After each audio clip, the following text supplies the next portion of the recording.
Hi everyone, I'm Emma Luymes, and I did my internship with the Indigenous Education Department at the KPR District School Board. During my internship, I worked with Jessica Outram, who is the principal of program for this department. She helps with Indigenous education initiatives, including the maintenance of the Indigenous Education Portal. This portal contains a variety of resources for teachers to navigate Indigenous education, from ministry documents to lesson plans. There's also resources for students, parents, and other staff. My role during this internship was to evaluate the portal. I had to complete an extensive review and provide feedback for the PJ and IS staff resource section. I reviewed the resources themselves as well as their formatting on the portal. My work was done asynchronously, and I had 2 virtual check-ins. When I first met with Jessica, we discussed what makes a resource effective and appropriate. Resources should be created by Indigenous authors or with Indigenous groups. They should be historically accurate, culturally appropriate, and free of stereotypes and bias. And a good resource is easy to navigate and applicable to multiple grade levels. For extra help, Jessica guided me to the KPR tool for evaluating anti-Indigenous bias. This tool is a set of questions that help identify stereotypes and outdated language. With all of this information, I was able to create a spreadsheet to assess the resources. My spreadsheet includes a summary, strengths and weaknesses, and authorship. I compiled a summary of my findings for each section and suggestions for resources to add. The Indigenous Education Department will use my finalized spreadsheet in a few months to update the site. This internship helped me answer my inquiry question: what is the thinking that goes into selecting effective, appropriate, and culturally responsive resources for Indigenous education? My learning goal was to have a deeper understanding of this thought process by the end of my internship. I created 4 success criteria to help me reach my goal. The first 2 addressed the creation of my spreadsheet as I examined the resources to determine what makes them effective, appropriate, and culturally responsive.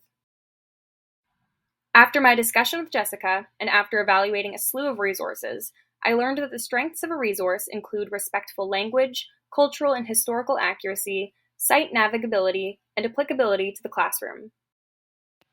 For success criteria 3, I had planned to find examples of good and bad resources using the KPR tool, but I found that I had already gained the skill of gauging resources as I worked through the portal. I decided to change my criteria.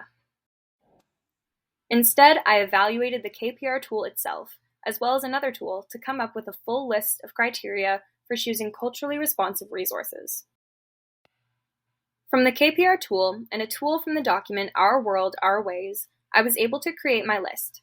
Most of the points were similar to my initial discussion with Jessica, but I had now learned that we should be wary of the graphics as well to ensure they are not depicting sacred items or portraying Indigenous people stereotypically.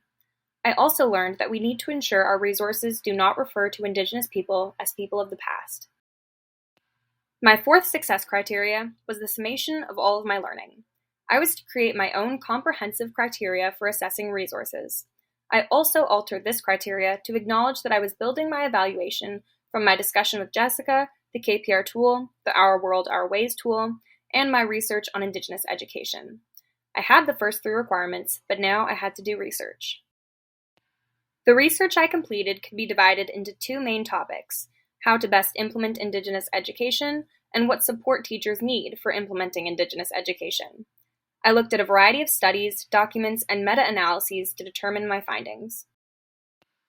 Again, many of the findings reflected what I found in the tools and my discussion with Jessica, but some were new to me.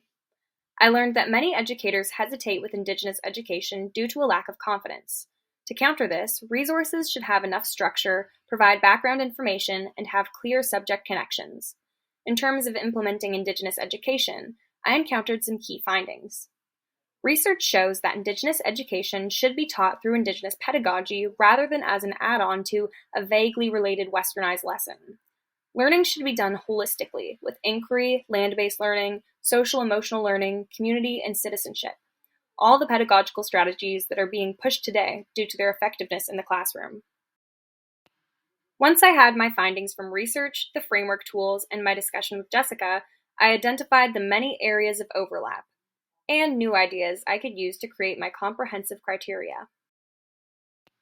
In the end, my evaluation criteria consisted of 5 mandatory criteria for resources and 12 non-mandatory but beneficial criteria. I formatted my criteria as a set of questions with additional information under each.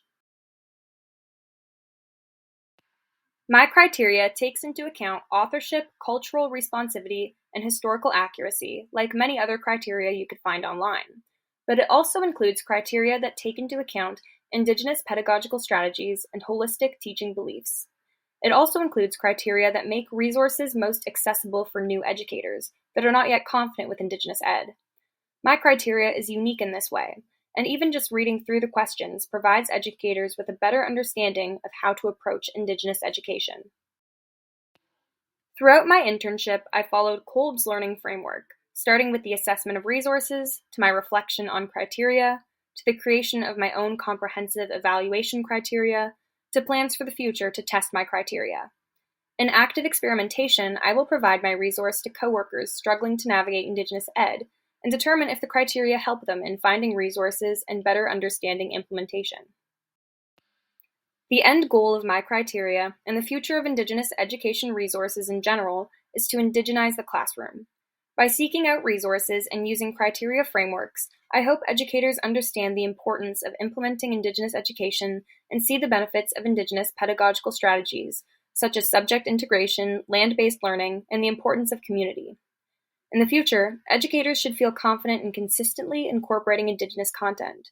They should be comfortable choosing appropriate resources for the classroom and altering them to make local connections. The future should include a shift in education.